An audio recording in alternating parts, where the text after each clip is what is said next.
Love you too. It feels like it was yesterday. There's a lot of things that you can't undo. I have to be positive for the people that love me and for myself. This is the Great Hall of Compass Community Center. It took me a little bit to come out to my family. West Palm Beach welcomes you. Honoring a segment of a community should bring a smile. Hopefully will help promote unity for all people. Now a WPBF 25 special, Life After Pulse. Here are Tiffany Kenny and Felicia Rodriguez. On June 12, 2016, Florida's LGBTQ community was shattered. It's been 5 years since the Pulse nightclub attack. From sorrow and healing has come solidarity. As we celebrate Pride Month, we also honor those who lost their lives. Tonight, we explore what's changed and if the tremendous loss at Pulse has helped foster a new dialogue with and for the community. This is Colonial Town Square Park at the Pulse Labyrinth in Orlando, where the names of the 49 who died are honored. Our sister station in Orlando, West 2's Michelle Imparato, recently spent time with 3 survivors. Each still working all these years later to move forward. There's a lot of things that you can't undo. I can't unsee. I can't unhear. It's there. There's still things that I saw and I witnessed that I never in a million years thought that my brain was gonna have to process, that still play in there. It was just hard for me to say, why did I sit alive and why not? Why I'm alive and why I'm not dead? Why my friend died and I didn't? They're strangers to each other, but forever linked by one tragic night. They're survivors of the Pulse nightclub shooting, and ever since, they've each had to navigate a unique journey of healing with both physical and emotional scars. It feels like it was yesterday. 5 years later, the memories are still so vivid. The pain is difficult to overcome.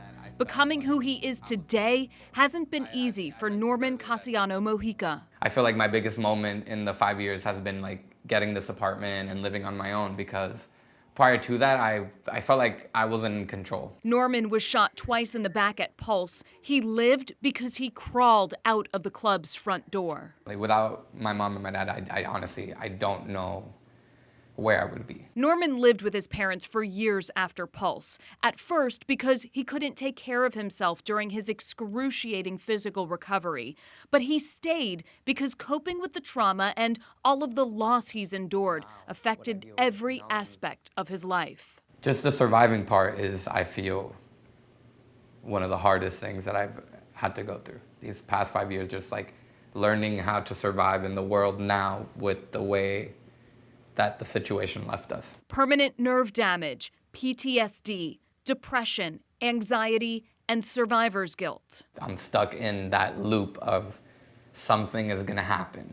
So it's hard. Simple things are triggering, like going into crowded places. He struggles to find genuine friendship and love, afraid of losing people close to him. He takes medications and can no longer work. Before Pulse, Norman completed culinary school, was working 2 jobs, and getting ready to start a cosmetology program. Now, he survives on disability payments. To love again would mean to love again, to trust again, to let go of what was again. Therapy and writing poetry help fill his days now. I was in such a dark mental place that seeing where I am now, 5 years, and taking care of my mental health this year, it's I sometimes have to tell myself, give yourself a pat on the back. You're doing this. I'm still in therapy. Passion Suarez took cover on a stage at Pulse when the shooting started. She escaped the club, but continues to struggle with PTSD, survivor's guilt, and even memory loss. Everything is just kind of ripped up paper and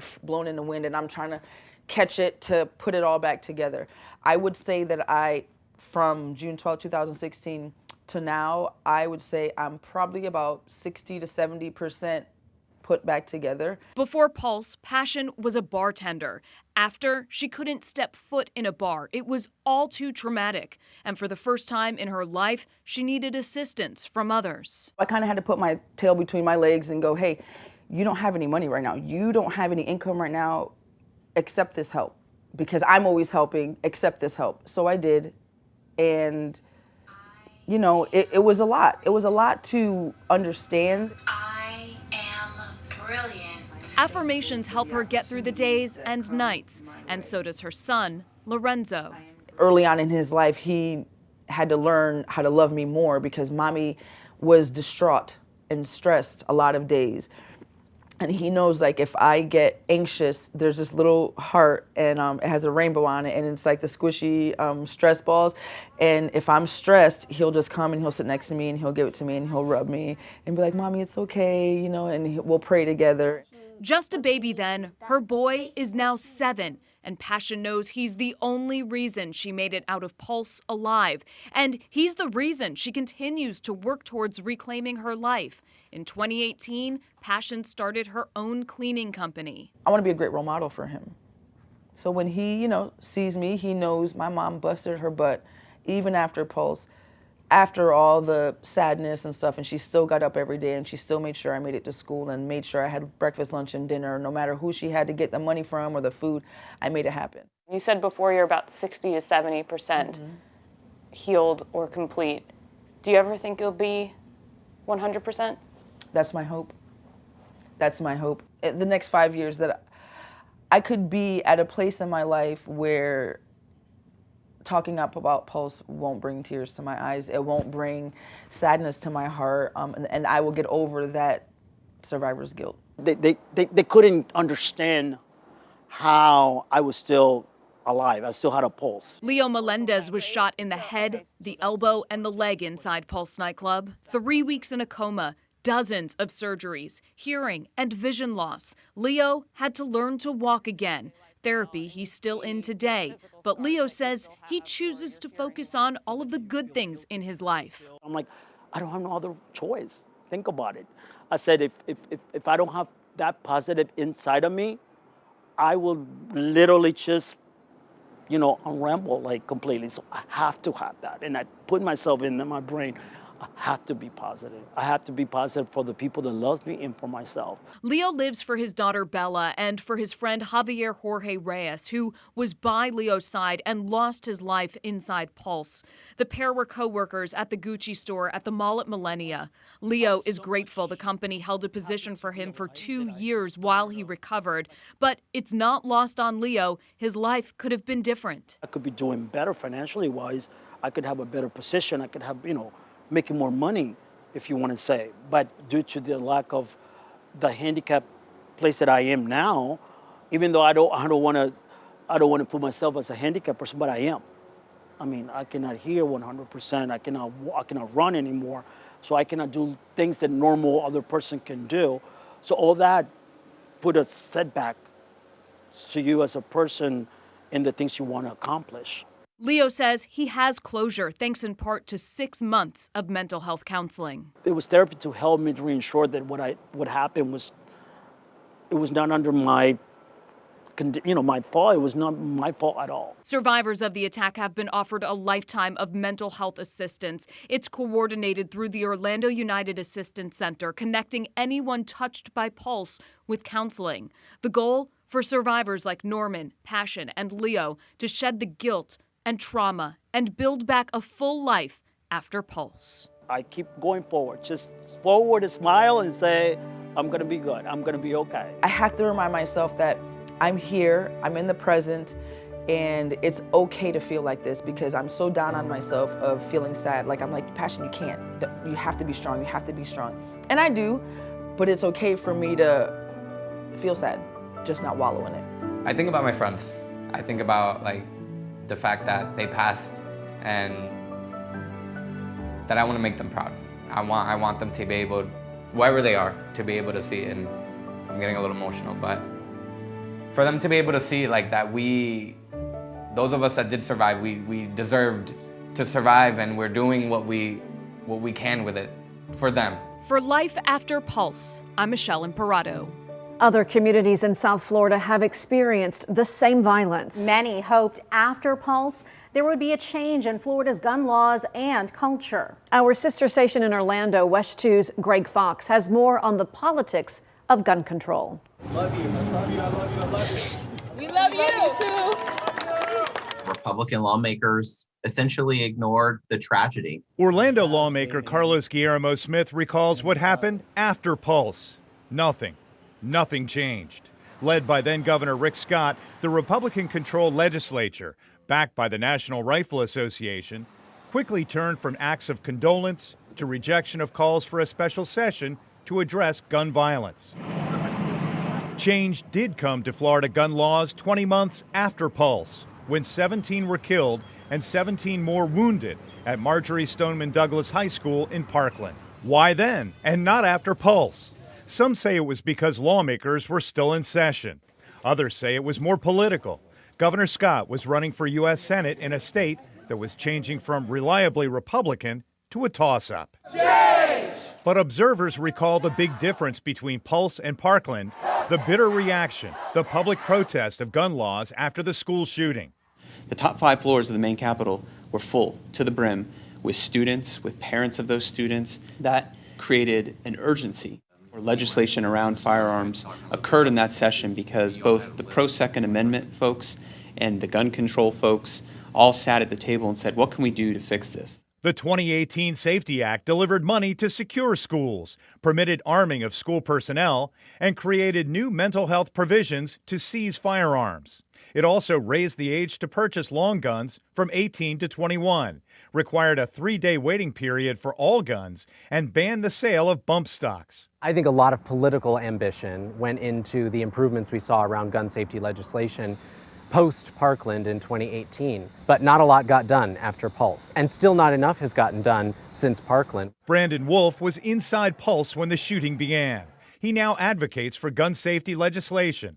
So we already know the hard data is there, that when we make targeted attempts to ensure that the wrong people don't get their hands on guns, more lives are saved. A 2020 study by the National Academy of Sciences found gun laws affecting child access prevention, right to carry, and stand your ground. Restrictive gun policies resulted in an 11% reduction in firearm-related deaths. And Boston University found that state gun laws requiring universal background checks for all gun sales resulted in homicide rates 15% lower than states like Florida without such laws. After Parkland and the legislation it spurred, Florida's ranking with the Giffords Law Center on gun control went from an F to a C-. But the fact that the same assault weapons and large-capacity magazines used by the gunmen at Pulse are still sold today has the center calling for universal background checks. This is not a Republican or a Democratic issue. This is not an issue that should be politicized. This is about safety. But we're not really seeing any follow-up on the Marjory Stoneman Douglas School Safety Act in the form of legislation that is moving through the Florida House and Senate. All we hear are bills to expand the proliferation of firearms. For Life After Pulse, I'm Greg Fox. As for a change or shift in Florida's gun culture, there's no way to know how many guns are owned in Florida, but we do know more people are buying them. Last year saw a 40% increase in the number of background checks conducted by the Florida Department of Law Enforcement to a record 1.5 million. Next on Life After Pulse, understanding the LGBTQ community from a different point of view. We explored gender identity. It took me a while to accept who and what I am. Plus, Florida's stance on transgender student athletes and the governor's reason behind it.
You're watching Life After Pulse.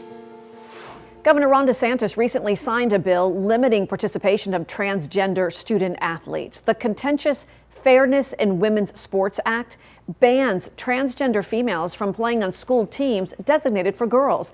The governor says this new law, which takes effect July 1st, preserves the integrity of athletic competition.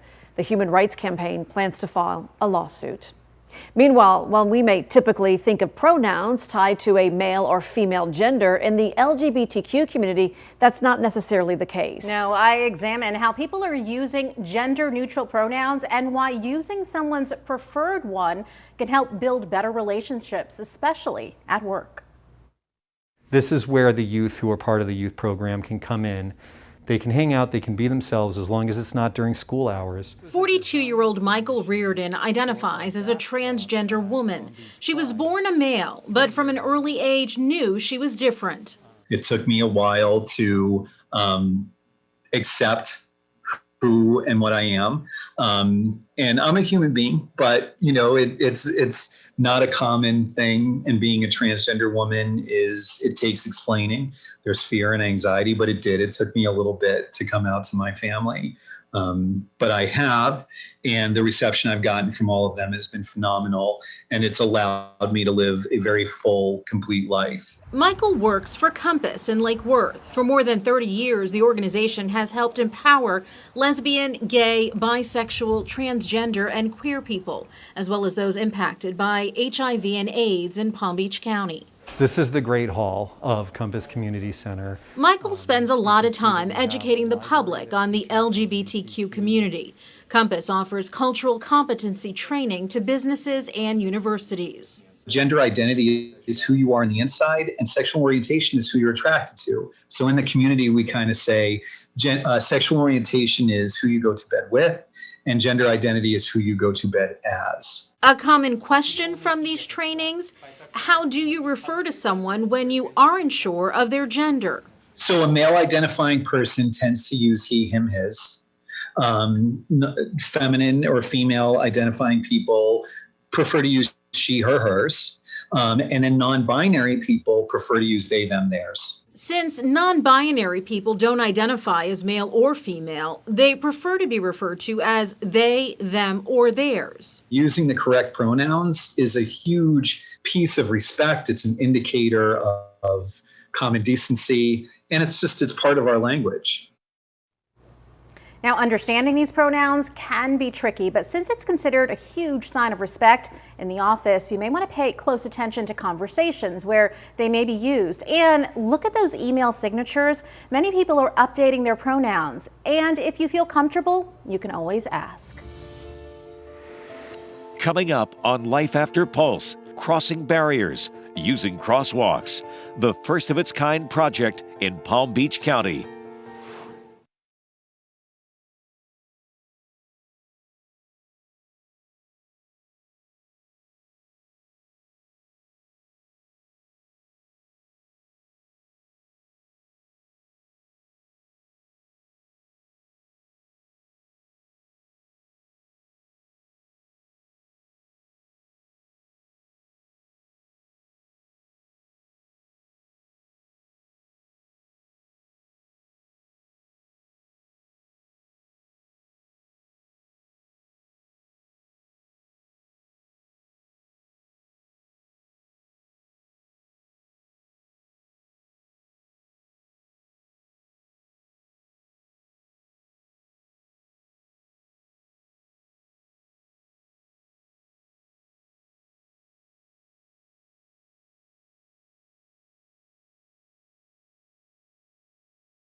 This past Saturday, hundreds of people came out to Bryant Park in Lake Worth Beach for the Palm Beach Pride Market. The open-air market featured nearly 100 vendors offering arts and crafts, food, pride gear, and more.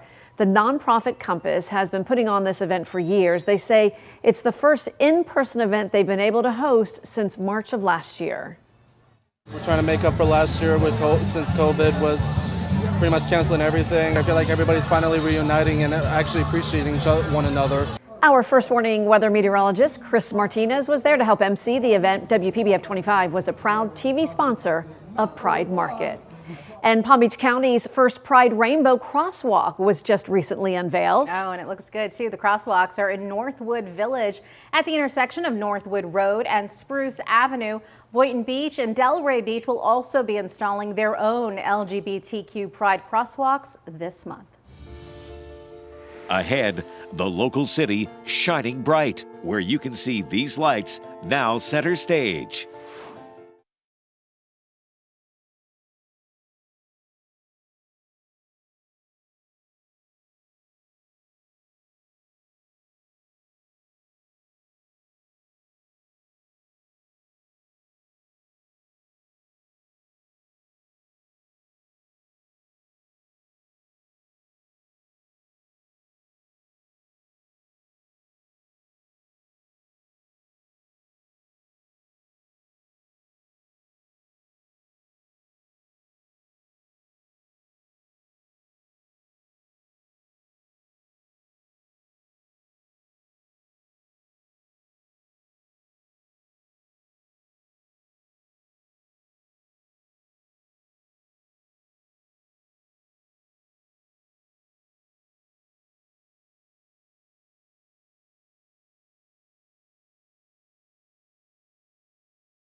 LGBTQ colors are shining on Clematis Street in West Palm Beach. The city's Centennial Square and fountain is now illuminated. 190 water jets in different colors lighting up the square.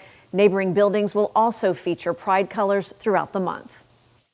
It's just a beautiful thing, and it's a time to celebrate, and it's really, hopefully will help promote unity for all people. For me, I think it shows unity, for everybody. Everybody's created equal, and everybody deserves the same rights.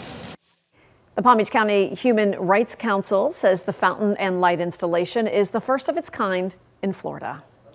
On June 12th, there will be a remembrance ceremony at the Pulse Inter Memorial in Orlando. And while it is a somber day for so many, it also represents a day of hope, unity, and acceptance. Our hope is that we can look past our differences and embrace compassion and kindness. Thank you for watching Life After Pulse.